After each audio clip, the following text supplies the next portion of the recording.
देश की राजधानी दिल्ली की अहम धरोहर पुराना किला है ये।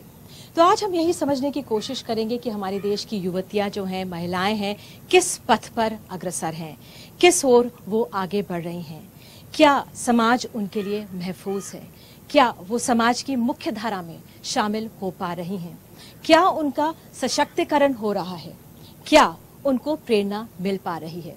तो हमारे देश में कई महिलाएं ऐसी हैं जो देश के अहम पदों पर मौजूद हैं। हम उनको सलाम आज करते हैं।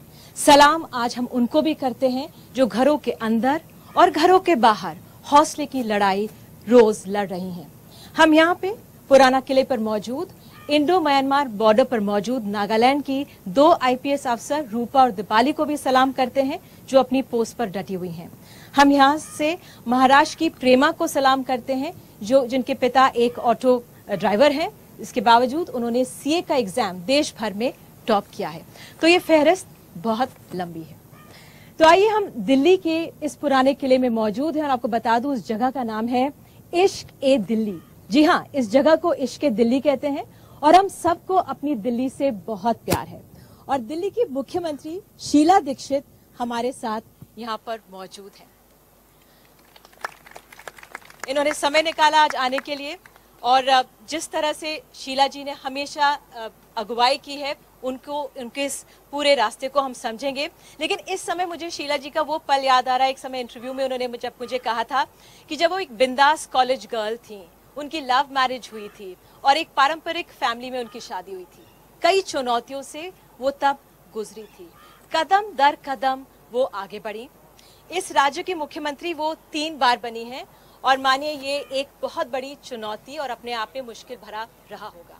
हम सब जानते हैं कि 16 दिसंबर के बाद कई सवाल आए, कई आलोचनाएं उन्होंने झेली होंगी, लेकिन एक महिला के सफर को समझना इस समय हमारे लिए बहुत जरूरी है। आपको बता दूं कि एक समय वो था जब वो दोबारे इनकी अगुवाई में दिल्ली में कांग्रेस की सरकार आ रही थी, लेकिन इनको मुख्यमंत्री घोषित करने में करीब 1 हफ्ता लग गया था। तो जो कंपटीशन और कड़ी मशक्कत रही होगी उस समय की, वो हम समझ सकते हैं। तो शीला दीक्षित से हम कई सवाल जरूर करें, लेकिन इनसे सीखना हमने बहुत कुछ है। हमारे साथ शर्मिष्ठा मुखर्जी मौजूद हैं, नृत्यांगना हैं, कथक में पारंगत हैं अपने आप में, राष्ट्रपति की बेटी हैं।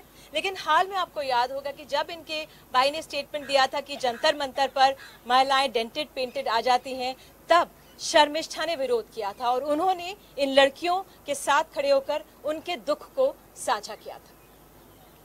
अंजुम चोपड़ा मेरे साथ मौजूद हैं यहाँ पर। अब जो महिला क्रिकेट टीम है उसकी कैप्टन रह चुकी हैं और आपको बताऊं कि हमेशा कई स्पोर्ट्स वुमेन के लिए प्रेरणा रही हैं। कमला भसीन हमारे साथ मौजूद हैं। कमला भसीन ने महिलाओं की सशक्तिकरण के लिए बहुत लड़ाई लड़ी है। उनकी समस्याएं जो जमीन पर हैं उनको बेहतरीन तरीके से समझती हैं। वो आज हमारे साथ मौजूद हैं। और अंत में हमारे साथ किरण बेदी अब जुड़ चुकी हैं। किरण जी देश की पहली महिला आईपीएस अफसर हैं। एक समय में क्रेन बेदी इनको कहा जाता था। दिल्ली की तब ट्रैफिक व्यवस्था बिल्कुल दुरुस्त होती थी। ये एक बहुत काबिल ऐसी महिला थी जो हमारी पुलिस कमिश्नर बन सकती थी। इनके रास्ते में भी कई चुनौतियां थी, कई सवालों के घेरे में ये खुद आई हैं, लेकिन इनकी लड़ाई जारी है और हमेशा आगे अग्रसर रही। तो आइए हम कार्यक्रम की शुरुआत करते हैं और आज समझने की कोशिश करते हैं कि हमारे, और साथ में मैं आपको बता दूं, माफ कीजिए, हमारे साथ दिल्ली की कुछ युवतियां, महिलाएं मौजूद हैं जो अपनी आप बीती हमसे कहेंगी।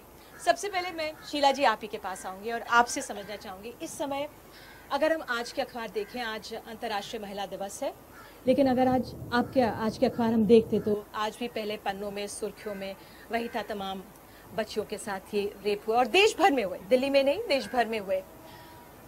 उनकी सुरक्षा को लेकर आपके जहन में इस समय क्या चल रहा है?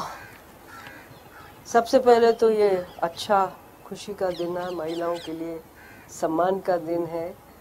तो मैं आप सबको और आपके सभी श्रोता महिलाओं को भी और भाइयों को भी बहुत बहुत मुबारक देती हूँ, क्योंकि ये एक अकेला ऐसा पर्व है जो सारी दुनिया भर में मनाया जाता है। और इसलिए मनाया जाता है कि जिसमें महिला जो आज कॉन्स्टिट्यूशनली या समाज में भी उसकी जो बराबरी है वो पुरुष के साथ की जाती है, उसमें कोई रोक टोक नहीं है। लेकिन कष्ट ये होता है कि इसके बावजूद कानून व्यवस्था इतनी अच्छी नहीं रही कि जिसमें हम उस पर इत्मीनान कर सकें या भरोसा कर सकें और कॉन्फिडेंस हो कि हाँ हमारे लिए है। समाज में भी कमियां अभी भी हैं, जहाँ फीटिसाइड की परंपरा चल रही है और थोड़ा कष्ट ये होता है, विडंबना ये होती है कि जितने ही प्रगतिशील समाज होता है, जितना पढ़ा लिखा है, जितने ही पैसे वाला है, उसमें फीटिसाइड और भी ज़्यादा है। तो वो एक बहुत बड़ी चिंता की बात है कि कहीं ना कहीं हम महिला को लेट डाउन कर देते हैं। वो आती है, अपने आप ही आगे बढ़ती है, उसे मौका भी दिया जाता है, लेकिन अधिकांश उसके सामने इतनी बाधाएं आती हैं और बड़े कॉन्ट्रास्ट है। हमारे 20वीं सदी की सबसे सशक्त महिला जो दुनिया ने कबूल किया उसको, वो इंदिरा गांधी थी, हिंदुस्तान की प्राइम मिनिस्टर थी। आज भी हमारे यहाँ किरण बेदी जैसी महिलाएं हैं जिन्होंने अपना एक अपने काम में ऐसा कर दिखाया कि वो भयभीत नहीं हुई किसी से, आगे बढ़ती चली गई। रुकावटें आई, इनको नहीं, बहुत सारी चीजें जो इनके अधिकार हम लोगों को लगता था नहीं मिल पाया। और भी बहुत सारी ऐसी हैं, लेकिन आज उड़ान भी कर रही हैं, अंतर्राष्ट्रीय स्थल पे भी जा रही हैं, बैंकिंग में भी है, सब जगह पर महिलाएं, लेकिन प्रोपोर्शन उनका बहुत कम है।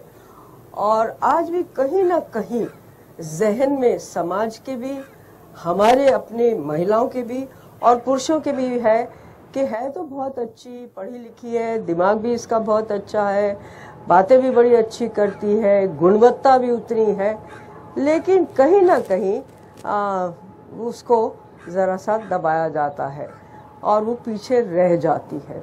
नहीं तो देखा जाए तो 50% तो होना ही चाहिए हमारा अधिकार, उतना नहीं होता।